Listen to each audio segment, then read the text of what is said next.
Okay, next question, same question. Okay, अभी ये जो है ना एलपीपी सॉल्व करना, solve LPP linear programming problem, linear programming problem by graphical method. कौन सी मेथड? ग्राफिकल मेथड से सॉल्व करना। सही है, देखो अभी ग्राफिकल मेथड से कैसे, यहाँ पे use graphical method to solve following LP problem. Maximum of z equal to 10x1 plus 6x2 subject to the constant, यहाँ पे दिया है 5x1 प्लस 3x2 लेस और equal to 30, x1 plus 2x2 less और equal to 18, x1 x2 greater और equal to 0। अभी इसका solution देखो बाय ग्राफिकल मेथड से। देखो अभी इक्वेशन कौन कौन से दिए वो याद रखो, ऑब्जेक्टिव फंक्शन ये दिए, ये दो कांस्टेंट मतलब दो इक्वेशन दिए line. To solve the given linear programming problem using the graphical method we follow this step, graph the constant. मतलब देखो ये जो first we treat each inequality constant as a equality to plot the boundary lines. जैसे constant 1 5x1 plus 3x2 less और equal to क्या 30, मतलब 5x1 plus 3x2 equal to 30। तो इसमें x1 इक्वल टू 0 पुट करेंगे तो x2 की value क्या आएगी 10, मतलब एक पॉइंट क्या हो गया 0,10। दूसरे इसमें if x2 equal to 0 put करेंगे तो x1 की वैल्यू क्या आएंगे 6, है ना। मतलब ये इसमें x1 equal to x2 equal to 0 put किया तो x1 आ गया 6। मतलब draw a line connecting 0,10 and 6,0। तो देखो अभी कैसे ड्रॉ करेंगे।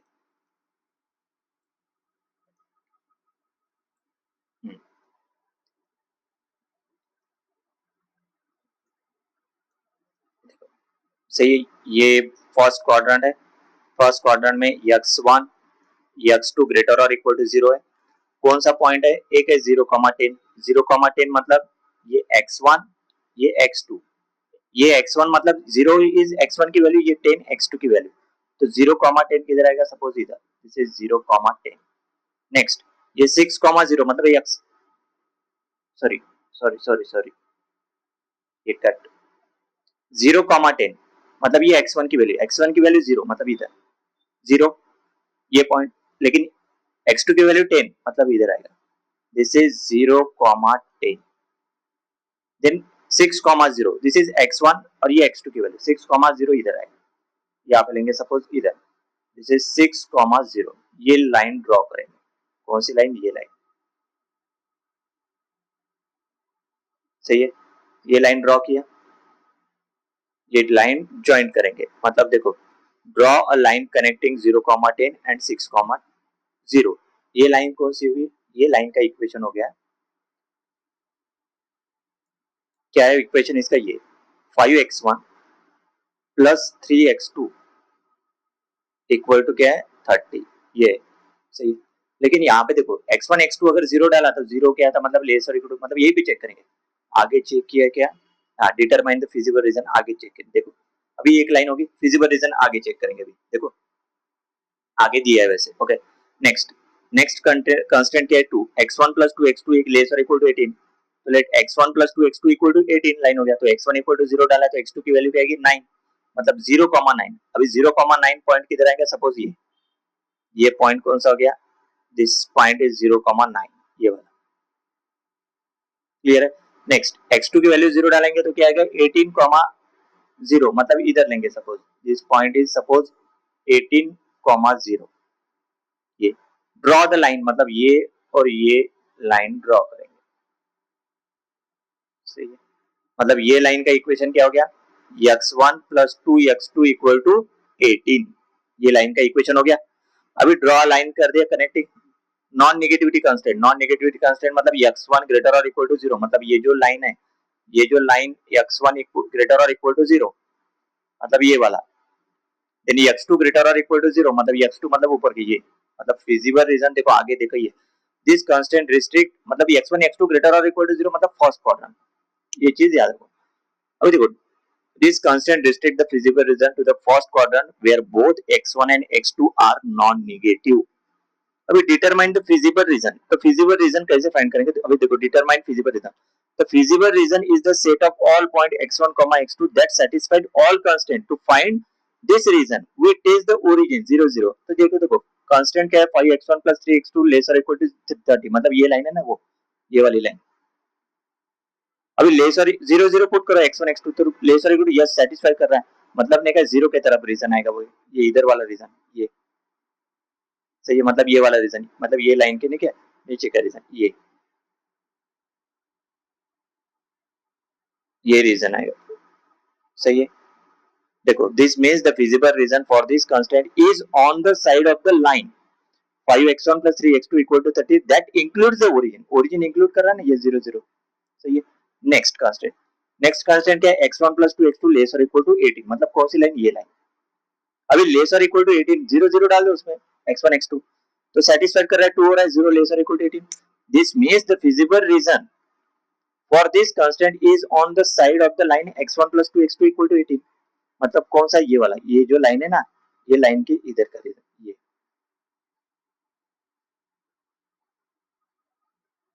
ये रीजन है। अभी कॉमन रीजन कौन सा है दोनों में, कॉमन रीजन देखो ये है ना, जहां पे इंटरसेक्ट कर रहे हैं लाइन, वो कॉमन रीजन हो गया। मतलब देखो वहां पे combining this two non negative constant, मतलब यहाँ पे देखो दिस ये 0 0 this means the feasible region for this constant is on the side of x1 plus 2 x2 equal to 18 that includes origin combining with this non negative constant the feasible reason in the is the area of the first quadrant below both lines, मतलब एक ये line होगी, ये intersection point, और ये एक line, सही है। ये फिजिबल रीजन हो गया इस लाइन के अंदर ना, ये एक लाइन और ये एक लाइन, ये फिजिबल रीजन हो गया, ये वाला अंदर का पूरा, सही है, ये फिजिबल रीजन। देखो अभी सो identify the corner point of the feasible region, मतलब यहाँ पे दिखा है देखो combining with this non negative constant the feasible reason is the area in the first quadrant below both lines so this form a polygon. Okay so identify the corner point of the feasible reason. Okay corner point of the feasible reason देखो corner vertices, जैसे ये ओ vertices हो गया origin, then intersection of x1 equal to 0 and x1 plus 2x2 equal to 18 point A, तो 0,9, मतलब ये दूसरा, ये वर्टाइसेस क्या हो गया, this vertices is A, then ये इंटरसेक्शन, ये वर्टाइसेस लेंगे बी एंड ये वर्टाइसेस लेंगे अपन सी, आगे लिया ही होगा, देखो इसको लिया है, देखो सी को लिया, ठीक है।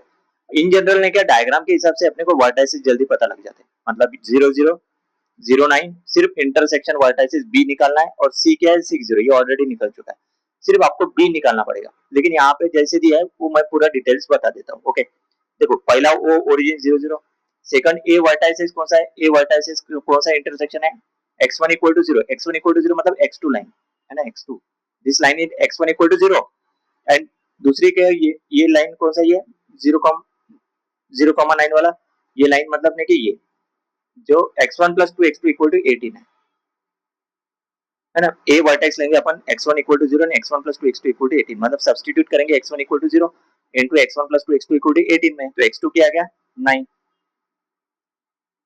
x2 आ गया 9, तो ए वर्टेक्स क्या हो गया 0,9, देन बी वर्टेक्स मतलब कौन सा, ये डायग्राम के हिसाब से देखो बी वर्टेक्स ये है, इसमें आगे डायग्राम दिया है ना,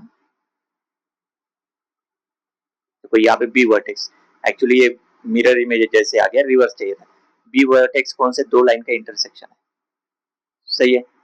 अभी ये डायग्राम दिया है इसमें, अभी बी वर्टेक्स देखो, देखो बी वर्टेक्स कौन से लाइन का इंटरसेक्शन है, दो लाइन, क्योंकि दो ही कांस्टेंट है यहाँ पे, तो दो लाइन, एक लाइन है 5x1 plus 3x2 equal to 30, मतलब ये वाली लाइन है, और दूसरी लाइन है ये, वो कौन सा है x1 plus 2x2 equal to 18।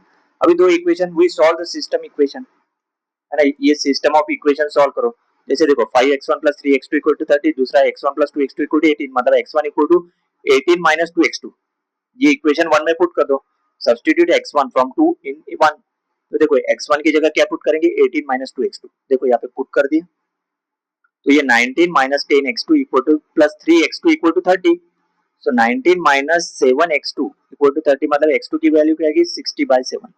अभी ये x2 की वैल्यू जो है substitute x2 equal to 60/7 back in x1, ये जो x1 है ना, x इसमें x2 पुट करो, तो 18 माइनस 2x2 इसमें पुट करो, देखो 2 x1 की वैल्यू पुट कर दी, सॉरी x2 की वैल्यू पुट कर दी, तो इसको अगर सॉल्व किया तो x1 क्या आता है 6/7, मतलब पॉइंट बी वर्टेक्स क्या हो गया ये जो वर्टेक्स है ये इसका 0.6/7 कॉमा 60/7, सही है, ये आ गया।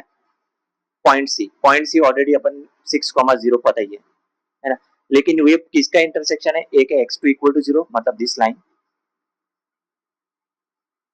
एंड दूसरा है ये लाइन का इक्वेशन क्या है, ये लाइन ये जो लाइन है ना, ये लाइन का इक्वेशन क्या है, 5x1 plus 3x2 equal to 30, है ना। ये लाइन का इक्वेशन है 5x1 plus 3x2 equal to 30, सही। Substitute x2 equal to 0 put करेंगे इस लाइन में, तो x1 क्या आ गया, x1 आ गया 6, मतलब 60 पॉइंट, ये वाला पॉइंट जो है दिस इज 60। तो vertices of the feasible reason कौन कौन से हो गए, एक 0 0 मतलब O पॉइंट, दूसरा 0 9 मतलब A पॉइंट, तीसरा बी वर्टेक्स मतलब 6/7 60/7, और तीसरा है C point that is vertex C 6,0। अभी evaluate objective function at each corner point, है ना, ये जो कॉर्नर पॉइंट है ना, ये इस पॉइंट के ऊपर ऑब्जेक्टिव फंक्शन निकालेंगे। तो ऑब्जेक्टिव फंक्शन क्या है, z इक्वल टू क्या है 10x1 प्लस 6x2, ये ऑब्जेक्टिव फंक्शन है। इसमें x1 x2 की वैल्यू पुट करो, मतलब x1 मतलब 0 0 मतलब x1 x2 0, 0 9 मतलब x1 0 x2 9, 6/7 60/7 मतलब x1 6/7 x2 60/7, 6,0 मतलब x1 6 x2 0, पूरा पुट कर दे, देखो एट O 0 0, देखो x1 x2 0 0 पुट कर दिया तो 0 आ गया। देन 0 9 मतलब x1 0 x2 9, इस इक्वेशन में पुट किया तो 54 आ गया। वैसे ही 6/7 60/7, x1 क्या पुट करेंगे 6/7, x2 करेंगे x2 पुट करेंगे 60/7, कौन सा इक्वेशन में, इस इक्वेशन में, तो z आ गया ये 60। देन एट सी 6,0, तो z equal to x1 6 put करेंगे x2 0, तो ये आ गया 60। तो देखो 60 60 दो बार आ गया, एक बी वर्टेक्स के ऊपर 60 आ गया और सी वर्टेक्स के ऊपर 60 आ गया। तो देखो ऑप्टिमल सॉल्यूशन देखो, है ना 60। यहाँ पे इस क्वेश्चन में अपने को क्या फाइंड करना है, इस क्वेश्चन में क्या बोला है, मैक्सिमम ऑफ जेड, सही है। तो मैक्सिमम ऑफ जेड फाइंड करना है ना, so maximum of Z find करने के लिए देखो यहाँ पर maximum of Z, so maximum of Z देखो 54 है, यहाँ पे 0 है, 60 60 दो बार रिपीट हो रहा है, मैक्सिमम ऑफ जेड 60 है लेकिन दो बार आ रहा है। तो देखो determine the optimal solution, the maximum value of Z क्या है 60, ये तो 60 तो ऑब्जेक्टिव फंक्शन की वैल्यू होगी, and this maximum value occurs at two corner point, एक है 6/7 60/7 मतलब बी पॉइंट वर्टेक्स, 6,0 मतलब सी vertex. When the objective function maximum will occurs at two adjacent vertices, it means, इसका मतलब हो गया, इसका मतलब क्या हो गया, देखो अभी